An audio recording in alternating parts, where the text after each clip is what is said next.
না এখন জুতো খুলতে হবে। দিদাকে আবার ফোন করবি, দিদা দিয়ে ফোন করবে। এই যে চুল কাটলেন দীঘা যাবেন বলে, আইব্রো করলেন, আর আমি শুধু ন্যাড়া পুরো, আরও মানে মনে হচ্ছে সব কিছু নেই। আর এই যে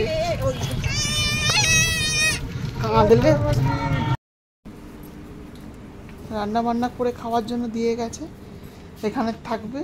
আরেকবার বলো। হ্যাঁ, এইখানে থাকবে, এখানে খাওয়া দাওয়া করবে, রান্না বান্না নিজেরা করে খাবে। আমি তো থাকছি না। কোথায় যাচ্ছ? দীঘায় যাচ্ছি। কে কে যাচ্ছ? সাবধানে থাকে। আমি, আমার হাজব্যান্ড আর ছোট মেয়ের হাজব্যান্ড আর বাচ্চাটা শোনাই। হ্যাঁ, দীঘা যাচ্ছে। আর আমরা ঠিক আছে। ওই যে বাস সব উঠলো, গাড়ি ওলা গাড়িতে, ওখান থেকে বাস আছে ধর্মতলা থেকে, ওখান থেকে সব যাবে। ওই যে সোনাই আছে।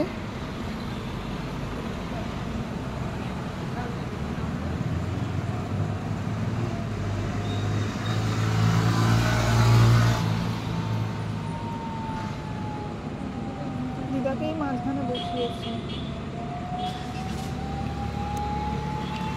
সব নিয়ে তো, চশমা, ফোন সব নিয়েছে তো।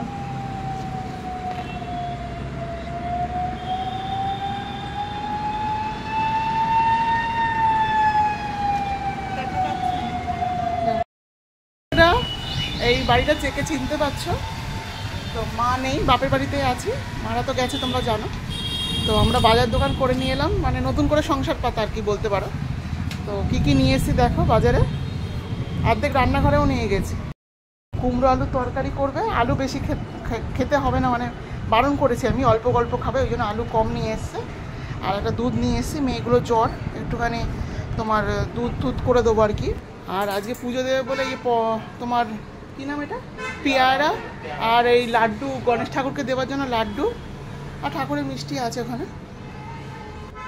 এই পাউরুটি, চাল, সোয়াবিন, চা পাতা, বেসন, চিনি আর একটু জিরে, আর লঙ্কা গুঁড়ো ছিল না, মা বললো লঙ্কা গুঁড়ো ছিল না, তাই লঙ্কা গুঁড়ো, ব্যাস।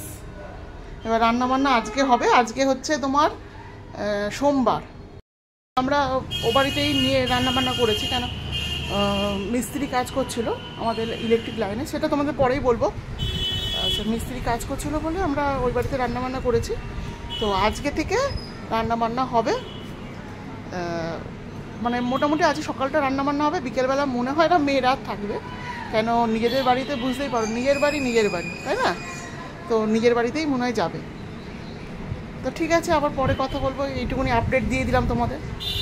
চা খাচ্ছি, র চা, পাউরুটি অল্প করে হালকা করে সেকেছি। মেয়ে বললাম চা খাবো, অল্প করে চা দিয়েছি, পরে দুধ খাবে। আর ওখানে আমার হাজব্যান্ড খালি গায়ে বসে আছে, দেখাতে পারছে, আর ছোটো মেয়ে আছে বাথরুমে।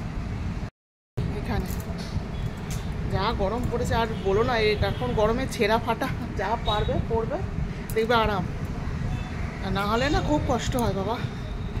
চলো টুকটুক করে কাজ যেটুকুনি করবো শেয়ার করবো।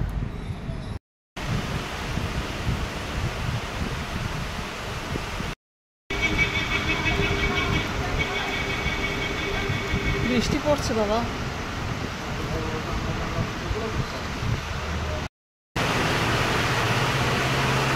এগুলো তো নিংড়ে দেবে।